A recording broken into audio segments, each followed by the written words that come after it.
Hey everybody, for today we are going to switch gears a little bit. The stories we have been reading have all been fantasy stories, fun ones that have animals talking and wearing clothes and doing their thing. Today we're still sticking with fiction, which means it's still just a story that's made up.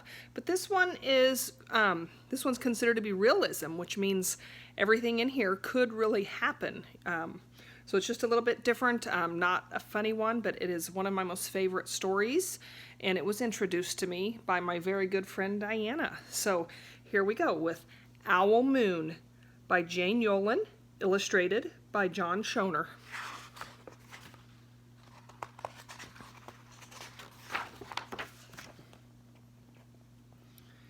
It was late one winter night, long past my bedtime, when Pa and I went owling. There was no wind. The trees stood still as giant statues, and the moon was so bright that the sky seemed to shine.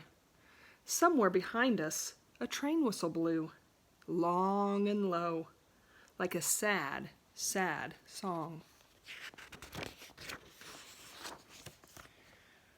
I could hear it through the woolen cap that Pa had pulled down over my ears. A farm dog answered the train, and then a second dog joined in. They sang out trains and dogs for a real long time. And when their voices faded away, it was as quiet as a dream. We walked on towards the woods, Pa and I. Our feet crunched over the crisp snow, and little gray footprints followed us. Pa made a long shadow, but mine was short and round. I had to run after him every now and then just to keep up, and my short, round shadow bumped after me. But I never called out. If you go owling, you have to be quiet. That's what Pa always says. I had been waiting to go owling with Pa for a long, long time.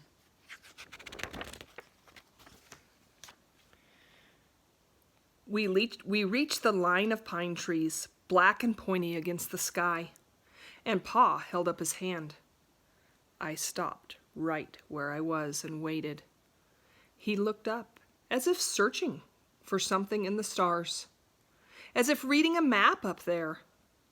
The moon made his face silver, like into a silver mask, and then he called, "Hoo, hoo, hoo, hoo," the sound of the great horned owl.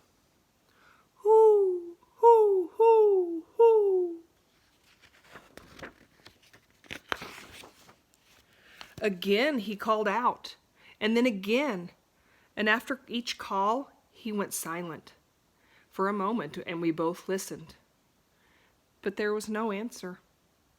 Pa shrugged, and I shrugged. I was not disappointed.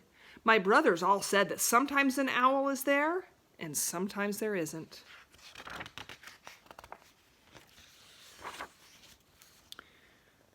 We walked on, and I could feel the cold as if someone's icy hand was palmed down on my back.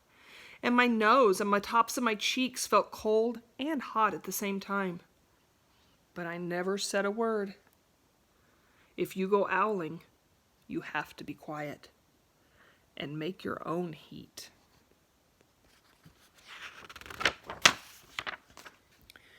We went into the woods. The shadows were the blackest things I had ever seen. They stained the white snow. My mouth felt furry for the scarf over it, and the scarf was wet and warm.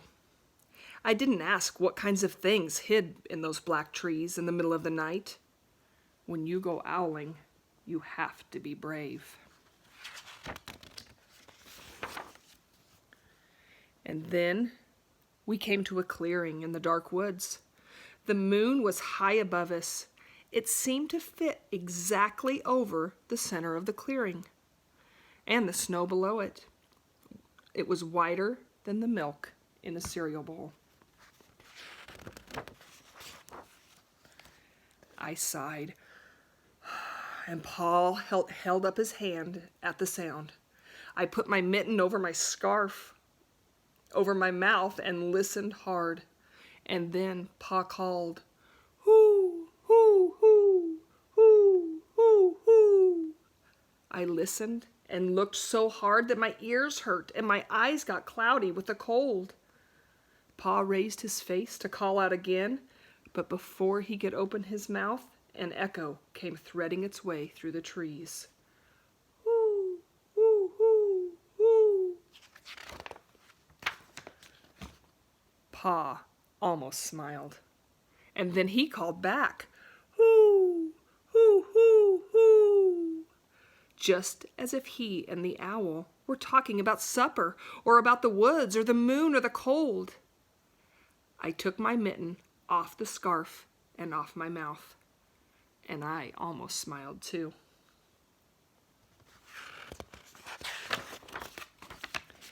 The owl's call came closer from high up in the trees on the edge of the meadow. Nothing in the meadow moved, and then all of a sudden, part of the big tree shadow lifted off and flew right up over us. We watched silently with heat in our mouths, the heat of all the words that had not been spoken. The shadow hooted again.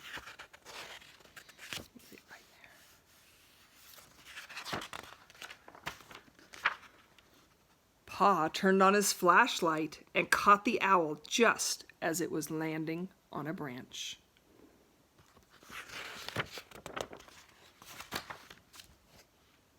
And for 1 minute, 3 minutes, maybe even 100 minutes, we stared at one another.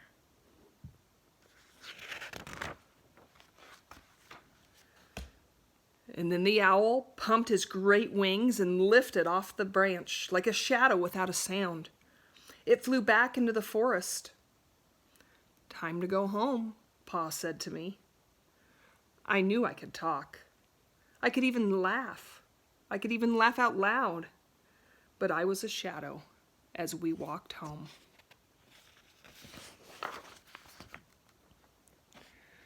When you go owling, you don't need words or warm or anything but hope. That's what Pa says, the kind of hope that flies on silent wings under a shining owl moon. That's it for today. Hope you enjoyed it. See you tomorrow. Bye.